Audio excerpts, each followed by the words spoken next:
अस्सलाम वालेकुम व्यूअर्स, मैं हूं आपका होस्ट अब्दुल रहमान और डिस्कस करेंगे मजीद दो पुराने पावर प्लांट्स को बंद करने का बाज़ाब्ता ऐलान कर दिया गया है। इनकी जगह पे सोलर और विंड पावर प्लांट्स जो हैं वो लेंगे।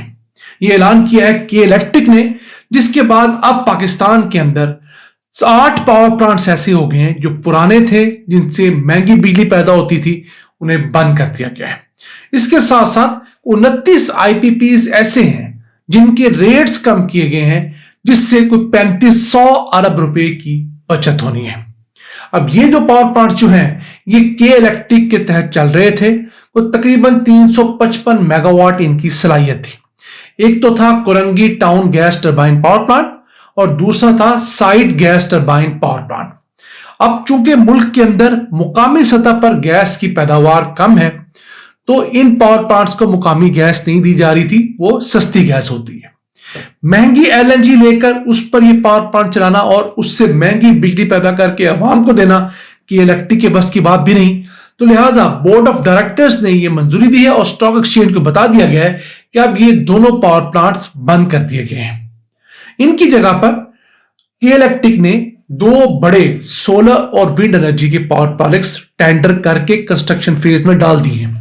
एक तो 150 मेगावाट का सोलर पार्क है, दो जगह पे लगेगा, कुछ उसकी हदूद सिंध की है और कुछ बलूचिस्तान की, और दूसरा एक हाइब्रिड पार्क है जिसमें सोलर और विंड दोनों लगेंगे 220 मेगावाट के।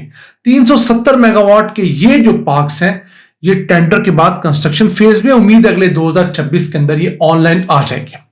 तो इन दो पावर प्लांट्स के बंद होने के बाद कि इलेक्ट्रिक के सारिफीन को कोई प्रॉब्लम नहीं आएगी, लेकिन उम्मीद ये है कि उन्हें कुछ सस्ती बिजली जरूर मिलेगी, क्योंकि ये जो रेट दे रहे हैं सोलर और विंड वाले, ये सिर्फ 8 रुपए फी यूनिट का रेट दे रहे हैं कि इलेक्ट्रिक को। कि इलेक्ट्रिक उसमें अपना प्रॉफिट डाल ले, ट्रांसमिशन डिस्ट्रीब्यूशन के लॉसेस डाल ले, उसके बाद अगर अवाम को 15-18 रुपए भी दे तो मेरा ख्याल है कोई मुश्किल नहीं होना चाहिए।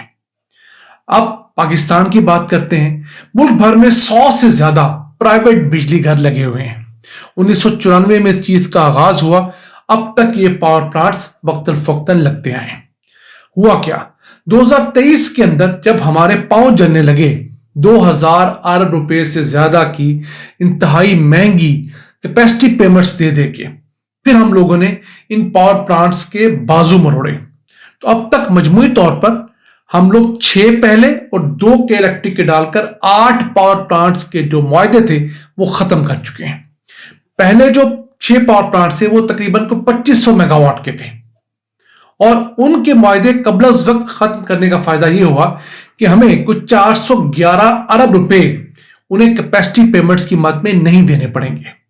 70 अरब रुपए सालाना की बचत हुई है। उनमें से एक हबको का पावर प्लांट है जो 1292 मेगावाट बिजली पैदा करने की सलाहियत रखता था और यह फर्नेस ऑयल पे बिजली पैदा करता था। बहुत महंगा पावर प्लांट, इसका मुआहदा खत्म हो गया है। फिर सबा पावर प्लांट था, एटलस का पावर प्लांट था, लाल पीर का, और एक ऐसा पावर प्लांट भी था जिससे 745 रुपए फी यूनिट बिजली पैदा होती थी। जी हां, रोश पावर प्लांट जो 450 मेगावाट का था, खानेवाल के करीब ये वाक़ है, ये 745 रुपए का एक बिजली का यूनिट पैदा करता था। उसमें से 706 रुपए तो इसका किराया था और ऊपर वाले जो 39 रुपए हैं वो इसके अंदर बिजली पैदा करने की कॉस्ट थी। अल्हम्दुलिल्लाह ये पावर प्लांट भी सिस्टम से निकल चुका है, हमने इसका कोई किराया कोई चीज अदा नहीं करनी। इसके अलावा बहुत सारे दीगर पावर प्लांट जिनकी टोटल तादाद को 29 है, उनके रेट्स कम किए गए, उनके प्रॉफिट्स कम किए गए। इन पावर प्लांट्स ने अगले 3 से 20 साल तक मजीद चलते रहना था और हमसे किराया अदा करवाते रहना था। अब चूंकि इनके रेट्स कम किए हैं और बाकी चीजें, तो मजमूई तौर पर कोई 3500 अरब रुपए की बचत इन 29 पावर प्लांट से भी होगी। ये फौरी तौर पे नहीं होगी, अगले 20 सालों के अंदर इसे डिस्पर्स किया जा रहा है। इनमें 9 पावर प्लांट्स ऐसे हैं जो गन्ने के भूसे से बिजली पैदा करते हैं। पहले उनसे बिजली का एक यूनिट 17 रुपए में लिया जाता था, अब वो रेट 3 रुपए कम करके 14 रुपए किया गया। अब इस सारी एक्टिविटी का फायदा क्या होगा? इन 29 पावर प्लांट्स की नेगोशिएशन के बाद आवाम को सिर्फ 70 पैसे फी बिजली के यूनिट में कमी महसूस हुई है। 1 रुपया भी अभी तक कमी नहीं हुई, क्योंकि इन पावर प्लांट्स में से अक्सर ऐसे हैं जो अपना प्रॉफिट 10 गुना से ज्यादा हुकूमत से ले चुके हैं। किसी को 15 साल हुए थे, किसी को 20 साल हुए थे, किसी को 27 साल हुए थे, तो वो अपना मुनाफा भी ले चुके, अपने कर्जे भी उतार चुके, अब तो डबल ट्रिपल बोनस पे चल रहे थे। मसला किन पावर प्लांट्स का है? अब प्रॉब्लम है महंगी बिजली की, सीपेक के पावर प्लांट्स की वजह से। पिछले माली साल में हम लोगों ने कोई 2140 अरब रुपए सिर्फ इन टोटल पाकिस्तान में प्राइवेट बिजली घरों का किराया अदा किया है। यह रकम इन पावर प्लांट्स की जानब से पैदा की जाने वाली बिजली से कहीं ज्यादा है, यानी बिजली कम लागत में पैदा हो रही है और किराया हम ज्यादा अदा कर रहे हैं। तो इस 2140 में से 700 से 800 अरब रुपया तो हमारे चाइनीज सीपेक के पावर प्लांट्स का है। इस वक्त पाकिस्तान के अंदर टोटल सीपेक के तहत लगे हुए 19 मंसूबे हैं, जिनमें से 14 पावर प्लांट्स हैं, एक ट्रांसमिशन लाइन है और 2 कोयले की कानें हैं। तो इन 14 पावर प्लांट्स की जो कैपेसिटी है वो 8904 मेगावाट है, लेकिन इनका जो सालाना किराया है, कैपेसिटी पेमेंट जो है वो 700 से 800 अरब रुपए है। ये कम नहीं हो रहे। चाइना इस कमी पे बिल्कुल आमादा नहीं हो रहा। कुछ दिनों पहले हमने एक नया शो शुरू किया है द न्यूज प्लेटर के नाम से।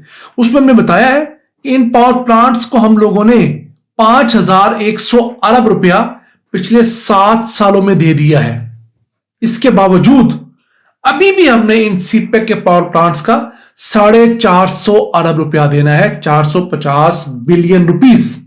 जी हां, और उसमें से तकरीबन 220 बिलियन रुपीस ऐसे हैं जो पेमेंट लेट होने की वजह से हम पे जुर्माने लगे हैं।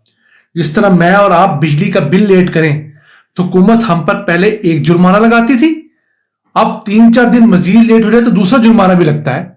डबल तरीके से हुकूमत में लूट रही है। अब चाइनीज भी हमारे साथ यही करते हैं। उन्हें तो अपने कानून में लिखा है, अपने जो कॉन्ट्रैक्ट उसमें लिखवाया हुआ है कि जैसे आपकी पेमेंट लेट होगी आपके ऊपर एक खास शरह सूद के हिसाब से सूद पड़ना शुरू हो जाएगा। तो पेमेंट हमने जो चाइनीज की करनी है वो कोई 210-220 अरब रुपए की है, उसके ऊपर 220 अरब रुपए ही सूद बन चुका है। हम उन्हें कह रहे हैं ये सूद माफ करें, वो कहते हैं हम तो माफ नहीं करते, चाहे जो होता है कर ले। अब $2.25 बिलियन हमारी ऐसी मईशत के लिए कि छोटी अमाउंट तो नहीं है।